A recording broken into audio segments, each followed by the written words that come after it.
menolak kemenangan curang Prabowo Gibran karena memang secara kaifiati dia barang haram.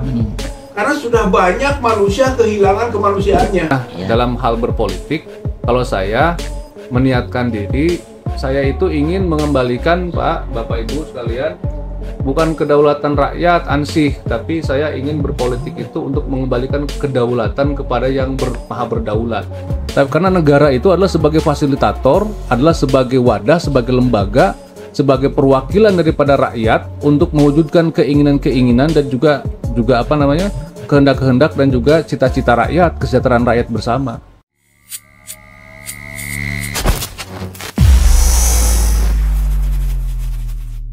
Mengenai kecurangan pemilu, khususnya pilpres, itu dalam berbagai pandangan tidak baik, apalagi konteksnya agama.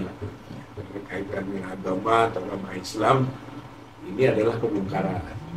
Kecurangan itu adalah satu kategori mungkar, dan sebagai seorang Muslim, umat Islam punya kewajiban untuk mencegah dan menindak kemungkaran. Karena itu tugas melekat. Ya'muruna bil ma'ruf wa yanhauna 'anil munkar. Jadi melekat.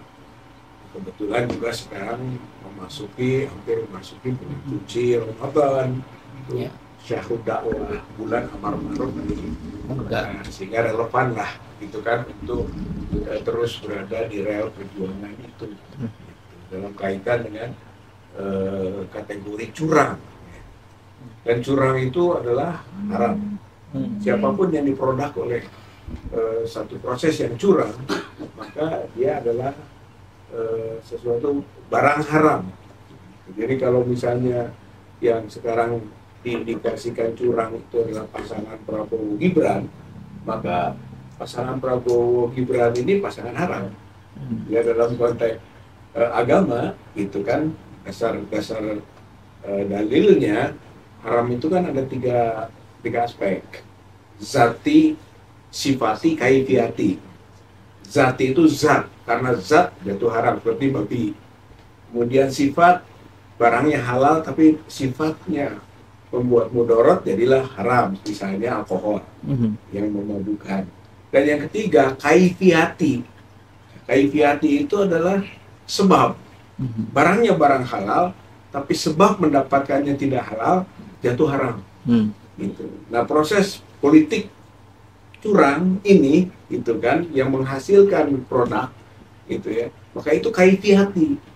Gitu. Jadi siapa yang tidak bisa menyebut bahwa secara manusiawi Prabowo halal, Gibran halal secara manusia, gitu kan, tidak ada yang bisa mengharamkan manusia itu.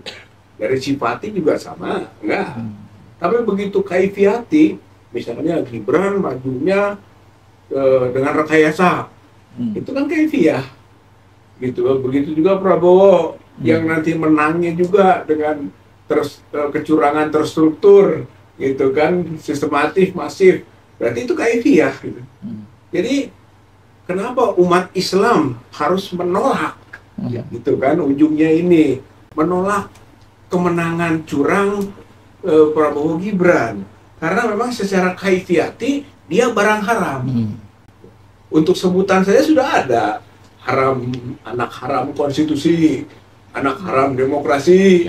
Berarti pasangan haram ya haram juga, gitu kan. Jadi hubungan keagamaannya kurang lebih begitulah. Umat Islam nggak boleh mentoleransi, umat Islam tidak boleh menerima, gitu kan, dari kemenangan haram seperti ini. Ada Islam kan, ada yang klasifikasi, ada Islam santri, Islam abangan, banyak kategorinya. Ada Islam KTP juga, gitu kan. Itu sebenarnya Islam yang kita maksudnya Islam yang mengerti tentang agama, itu bukan hanya sekedar beragama Islam, gitu. Saya kira Jokowi juga Islam, tapi semua orang tahu dia melakukan kezaliman, gitu kan, kepada siapa? Kepada umat Islam juga, gitu kan, pada bagian mayoritasnya. Jadi kita melihat dalam pemahaman pengetahuan keagamaan lah, walaupun standar. Itu nggak perlu dalam, nggak perlu jadi kiai dulu, ustadz dulu yang disebut dengan umat Islam yang bisa melakukan pilihan dan penyikapan seperti itu, gitu kan. Standar saja, dia tahu halal haram, gitu kan. Tapi kalau orang hanya sekedar labelingnya saja, gitu kan, tentang keislaman itu, ya nggak bisa jadi ukuran, begitu. Makanya proses pembinaan di bulan suci Ramadan adalah menjadikan seseorang yang sudah Islam jadi Muslim. Itu Pak. Jadi saya teringat ada seorang filosof, Pak Diogenes, siang hari selalu membawa lentera menerangi wajah orang yang temuinya. Ketika ditanya, cari apa kau? Jawabannya, cari manusia. Loh, kan menerangi manusia, gitu kan? Nah, pertanyaan itu menyebabkan dia dikategorikan gila ini. Tapi setelah diterangkan oleh dia, kenapa dia harus menerangi wajah yang ditemuinya itu siang hari dan yang dicari manusia? Karena sudah banyak manusia kehilangan kemanusiaannya. Itu harus dicari lagi. Nah, ini boleh dikiaskan, itu kan, analogikan dengan Muslim. Jadi kita ini juga sedang menerangi wajah-wajah Muslim. Karena sudah terlalu banyak mereka yang menyebut dirinya Muslim kehilangan keislamannya, tidak punya standar of moral conduct, gitu, nggak punya standar nilai itu tentang aspek keagamaannya itu. Jadi tidak bisa dibedakan antara dia Islam atau bukan Islam karena sama-sama tolak ukurnya biasa. Saya teringat dengan sebuah hadis Bukhari Muslim.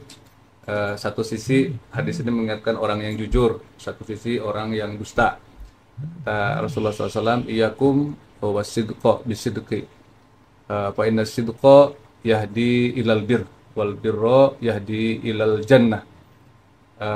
Kemudian beliau juga melanjutkan, ma la yajalur rajulu bisidqi wa yataharra bisidqi hatta yuktaba indallahi sidqan. Perhatikan, kata Rasulullah SAW, agar supaya kalian itu untuk senantiasa berbuat kejujuran, jujur. Nah, sehingga kemudian jujur, karena jujur itu kata beliau akan membawa kepada kebaikan, dan kebaikan itu akan membawa kepada surga Allah. Seperti itu. Dan siapapun orangnya yang senantiasa berbuat jujur, lalu kemudian dia akan senantiasa berupaya dengan sekuat tenaga berbuat jujur, walaupun orang lain mengajak untuk tidak jujur, untuk berbuat curang dan lain sebagainya. Kemudian dia mengupayakannya untuk melakukan kejujuran itu, membuktikan kejujuran itu, lalu kemudian sehingga Allah mencatatkan orang ini termasuk orang jujur. Kebalikan dari jujur itu dusta, bohong, curang. Karena sungguhnya curang itu, dusta itu dekat-dekat dengan atau akan membawa seseorang kepada dosa, dan dosa itu akan membawa kepada ilanar, kepada neraka. Siapa saja yang berbuat dusta dan kemudian akan cenderung untuk memanfaatkan setiap kesempatan untuk berbuat curang, untuk berbuat dusta, maka sehingga suatu saat Allah Subhanahu wa taala catatkan orang itu menjadi orang yang pendusta. Di antara yang berdusta dengan yang pendusta beda. Kalau sekarang misalkan menanam atau berinvestasi dengan uang haram misalkan, lalu menghasilkan dari hasil uang haram itu, tadi kata Ustaz Rizal, baik itu zatiyahnya ataupun juga dengan cara-cara yang haram, maka hasilnya haram itu nanti diberikan makan minum kepada keluarga kita, jangan lupa haram, gitu kan. Seperti itu. Sehingga kemudian jangan heran juga nanti kalau amal perbuatan daripada keluarga kita itu melakukan hal-hal yang diharamkan, karena sumbernya juga sudah haram, seperti itu. Nah, dalam hal berpolitik, kalau saya meniatkan diri, saya itu ingin mengembalikan, Pak, Bapak Ibu sekalian, bukan kedaulatan rakyat ansih, tapi saya ingin berpolitik itu untuk mengembalikan kedaulatan kepada yang maha berdaulat. Karena kedaulatan itu pada hakikatnya adalah kedaulatan Allah Subhanahu wa taala. banyak dalil lah tentang, kalau dibicarakan tentang dalil itu mah. Walillahi ma fis samawati wa ma fil ardh. Semua yang ada di langit dan di bumi itu milik Allah. Walillahil izzatu kullu. Semua yang ada yang punya kekuatan, kekuasaan itu adalah milik Allah. Walillahil mulkus samawati wal ardh. Bahkan itu kan ditegaskan kekuasaan langit dan bumi itu di tangan Allah Subhanahu wa taala. Nanti ada pada apa? Ada pada apa namanya? Majelis syuro nanti, majelis syuro gitu kan. Nah, lalu kemudian disitulah kemudian kita ketika berpolitik itu tujuannya adalah untuk bagaimana caranya mengembalikan kepada kekuasaan Allah Subhanahu wa taala itu adalah dengan cara menghantarkan politik pemerintahan kita itu apa yang sesuai dengan maqasidus syariah ya Ustaz ya. Tujuan daripada syariah itu sendiri, apa tujuan syariah itu? Pertama, menjaga agama itu sendiri, hifdzuddin. Yang kedua, kepentingan kita semua ini, kepentingan kita. Karena kalau nggak ada agama, seperti apa? Ada agama saja, ada para alim ulama saja, ada masjid saja, ada gereja saja seperti ini. Apalagi kalau nggak ada yang ceramah, kalau nggak ada yang tausiah, kalau nggak ada yang dakwah, nggak ada yang amar ma'ruf nahi munkar kan? Kemudian yang kedua untuk menjaga apa? Hifdzul, yang terdekat dulu, hifdzul akal dulu, akal sehat, menjaga akal dulu, ya. Sehingga kemudian banyak aturan-aturan dalam Islam itu tidak boleh mengganggu akal, termasuk miras, narkoba dan lain sebagainya, termasuk juga apa namanya ideologi harus disaring, jangan semuanya dimasukkan ke dalam otak gitu kan, disaring itu, difilter itu, agar supaya otak kita itu tidak rusak gitu kan. Kemudian yang ketiga, hifdzun nafs, untuk menjaga jiwa, menjaga diri kita.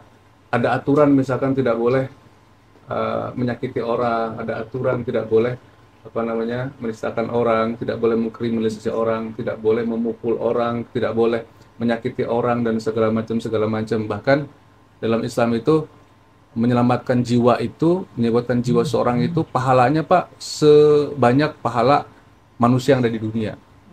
Man ahyan nas faqad ahyan nas jami'a. Siapa yang menyelamatkan satu orang jiwa manusia, Bapak Ibu. Dan pada hakikatnya kita para aktivis itu kan niatannya untuk menyelamatkan jiwa manusia, bukan jiwa kita saja. Gitu. Jangan sampai ada yang dizolimi, diambil haknya, jangan sampai ada yang dijajah dan sebagainya. Sehingga kemudian kata Allah tadi, siapa yang menyelamatkan satu jiwa manusia, maka dia sesungguhnya menyelamatkan seluruh jiwa manusia. Sama kebalikannya, man qatala nafsa bi ghairi nafsin faqa'annama qatala nasa jami'a. Siapa yang membunuh karakter kan, membunuh nasib seseorang, membunuh masa depan seseorang, apalagi membunuh jiwa seseorang, bahkan membunuh jiwanya sendiri, kan tidak boleh.